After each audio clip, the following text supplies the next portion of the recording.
the threat of terrorism seriously, and I think we all do. And I think it's really disingenuous for the government to invoke and sort of scandalize our memories, to sort of exploit the national trauma that we all suffered together and worked so hard to come through, to justify programs that have never been shown to keep us safe, but cost us liberties and freedoms that we don't need to give up, and our Constitution says we should not give up. But you can see how it happened.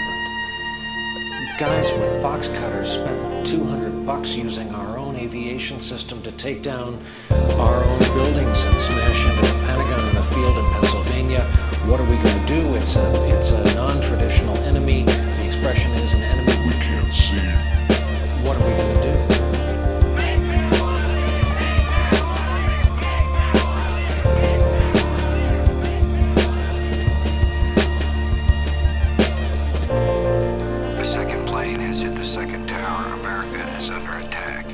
It's been a long time.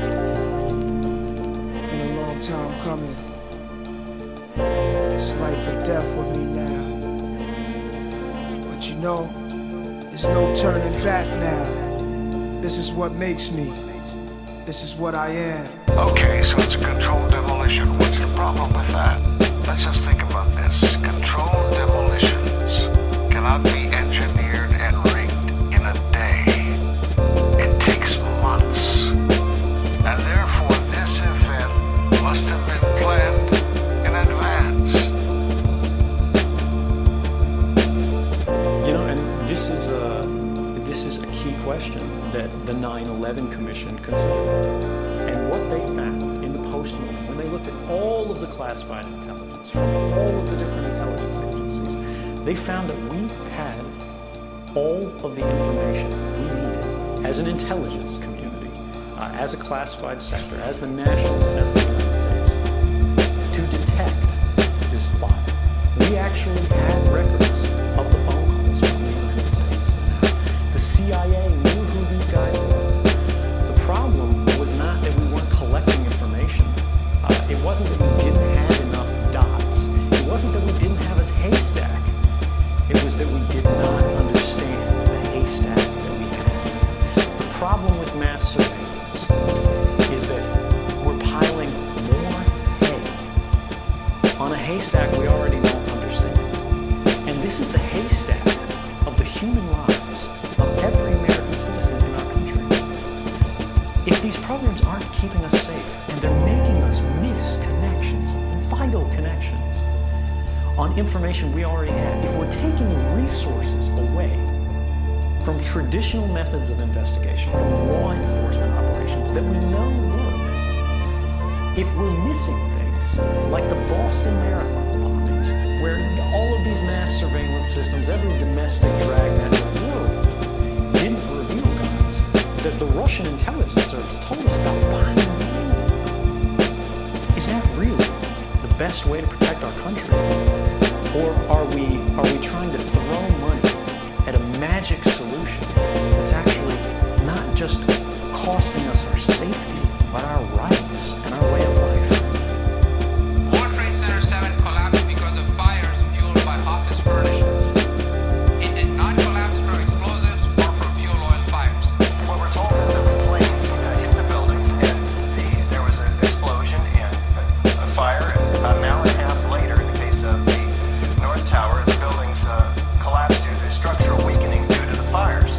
Fires in high-rises have never brought down a steel frame.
action, there's an equal and opposite reaction.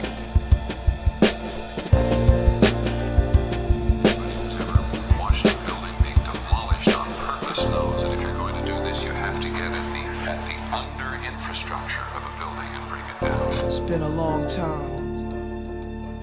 Been a long time coming. Actually accelerated as they came down, meaning they were life or not death getting with me resistance now. from these massive columns in the center of the But you core of this know, building. there's no turning It's all back finished. now. The outside walls, This is what makes me. One pile, This one is on what top I of the am. other, right in the middle of the building.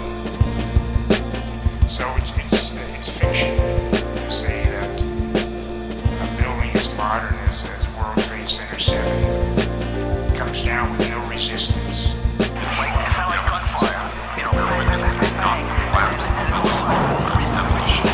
I find down there things up by engine higher. We did not find any evidence of It's documented by famous melting steel. Normal office fires is what's supposed to have brought these buildings down along with jet plane impacts. But jet fuel and office fires don't produce molten iron or molten steel. It doesn't begin to melt until 3,000 degrees.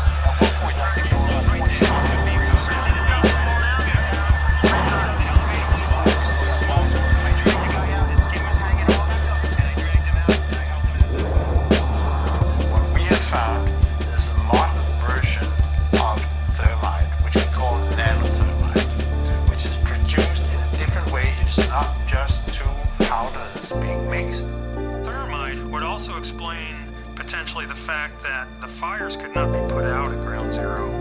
The fires lasted for quite a while. Those aircraft and those fires could not cause those buildings to come down in that way. We're talking about Another several explosion tons prior to the of collapse of the first nanothermite building. and ordinary thermite. One would have to have access to secured. And then a boom.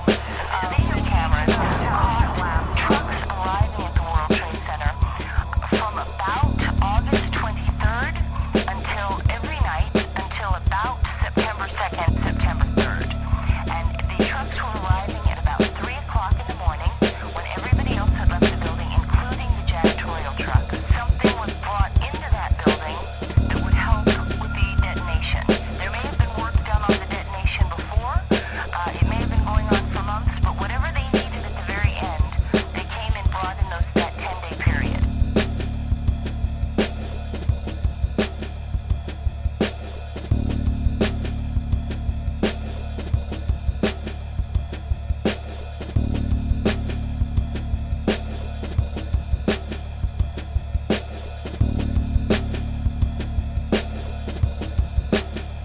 What they did immediately after 9/11 was they started removing the steel, the debris from Tower 7 and all the towers immediately. 400 truckloads per day of material were taken away from the World Trade Center site and sent to China for recycling.